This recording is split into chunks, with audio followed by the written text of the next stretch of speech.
Hey everyone, welcome back to the channel. Have you ever had one of those days where you see someone who looks exactly like you and you think, whoa, I have a twin?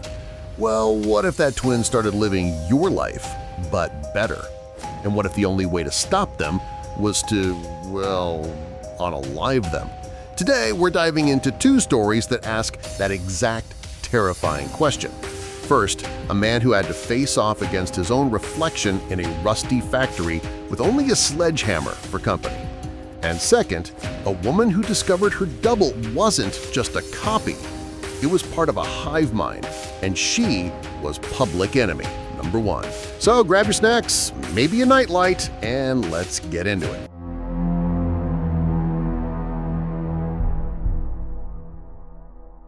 Our first soul is a man named Elias Vance, a historian, a rational man. His nightmare began not with a sighting, but with a smell, the cloying, sweet stench of rot in his own study. For 3 nights, he'd find his papers rearranged, his books open to passages on violent, historical murders. He felt a presence, a cold spot that followed him through his own home. Then he saw it, standing at the end of his hallway, a man with his face, his build, his clothes, but its eyes were solid, matte black, and its mouth was fixed in a rictus grin that split its cheeks. It spoke with his voice, but it was layered with the sound of static and breaking glass. Doppelganger says with a distorted, "The timeline is a stain, Elias. In you are a mistake I have been sent to correct." It wasn't an omen. It was an assassin. A version of himself from a collapsed reality, a color whose purpose was to eliminate redundant versions of their shared consciousness. It wasn't here to predict his death. It was here to cause it. The first attack was in his garage. It ambushed him, his hands wrapping around his throat with impossible strength. Elias fought, not with skill, but with the raw animal desperation of a man who knows his killer intimately. He drove a thumb into its eye, but it didn't scream. It just grinned wider, black ichor weeping from the socket. It whispered the name of his first childhood pet, a detail no one else knew, as it tried to crush his windpipe. Elias only escaped by triggering the automatic garage door, the descending mechanism forcing the thing to recoil. He knew then he couldn't reason with it. He couldn't hide from it. He had to destroy it. His research, his own rational mind, led him to a desperate, barbaric theory. If it was a psychic parasite, it was tethered to him. To kill it, he had to break the tether. He had to be willing to destroy a part of himself. He lured it to the abandoned ironworks on the city's edge, a place of brutal, heavy metal. He stood in the center of a cavernous room, a sledgehammer in his hands. The double emerged from the shadows, its form flickering, its body now showing the wounds Elias had inflicted, a testament to their shared existence. "You cannot win. I am your perfection, your purpose." The fight was a savage ballet of 2 identical beings. It wasn't elegant. It was a meaty, brutal exchange of blows. Elias felt his own ribs crack when the thing landed a hit. He smashed its knee with the sledgehammer, and his own leg screamed in sympathetic agony. The pain was the tether. The pain was the connection. He realized the solution wasn't to kill it. The solution was to kill the connection. As the thing lunged for the final time, Elias didn't swing at it. He swung at the massive rusted chain holding a crucible of slag above them. The chain screamed, then snapped. The molten metal poured down, not on the doppelganger, but directly onto Elias himself. He sacrificed his own left arm, letting the searing liquid fire consume it. The psychic feedback was instantaneous. The doppelganger didn't just scream, it unraveled. Its form distorted, its black eyes bursting like overripe fruit as it shared the catastrophic cellular-level destruction of its host's flesh. It dissolved into a shrieking vortex of shadow and static, its form erased by the absolute severance of the tether. Elias survived. He lies in a hospital bed now, a one-armed man. He won. But every time he looks at the bandaged stump, he doesn't see a wound from molten metal.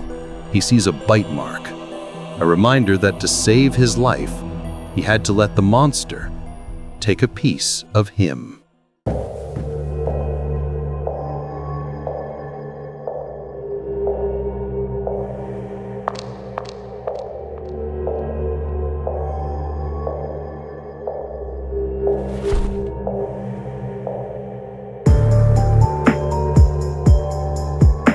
Our second story begins with a woman named Anya who thought she was being stalked.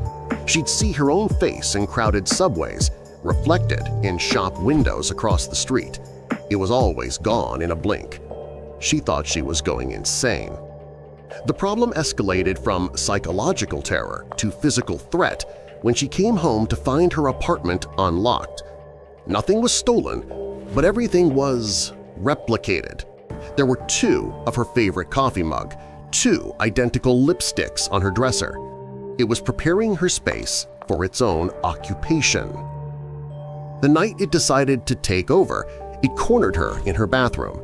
The thing looked exactly like her, but it moved with the jerky, efficient precision of an insect. It didn't speak.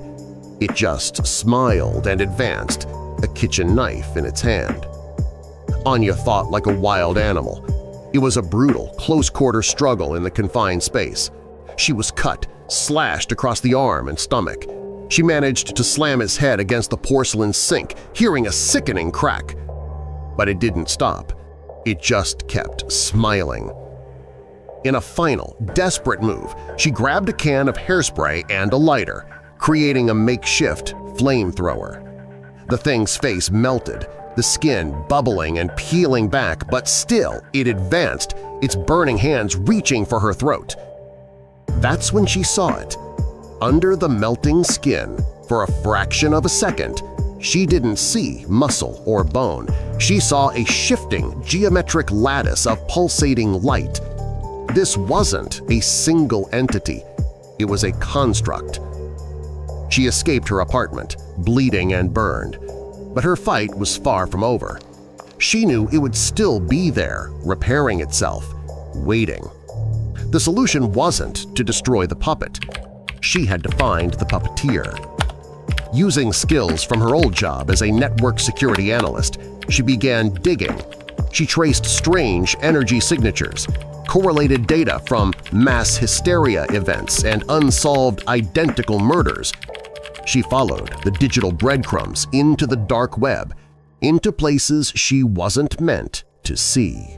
She didn't find a ghost. She didn't find a dimensional traveler. She found a network, a hive mind, an invasive, non-biological consciousness that doesn't create life, it replicates it.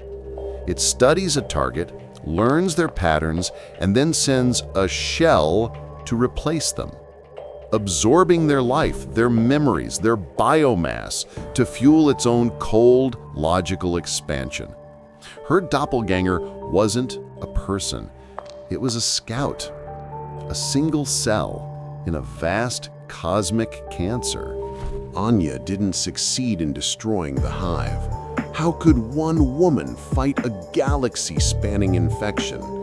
But she did find a weapon, a resonant frequency, a data stream scream that can temporarily disrupt their cohesion. She broadcasts it from a stolen satellite uplink, a ghost in the machine fighting a ghost in the world. She is still out there, a fugitive from her own life. She didn't win her war. She just survived the first battle. Every face in the crowd is a potential enemy. Every reflection is a threat. Her solution was to become a ghost herself, because the only way to fight a thing that wears your face is to erase it first. And that is the end of our two tales. One man fighting his fate with a sledgehammer, and one woman fighting an entire network with a fire axe. Makes your problem seem a bit smaller, doesn't it? So what do you think? Could you fight a version of yourself? Let me know in the comments which story creeped you out more. If you enjoyed these nightmares, you know what to do. Hit that like and subscribe button for more tales that make you double-check your reflection. Until next time, sleep tight. And maybe don't look in any mirrors on your way to bed.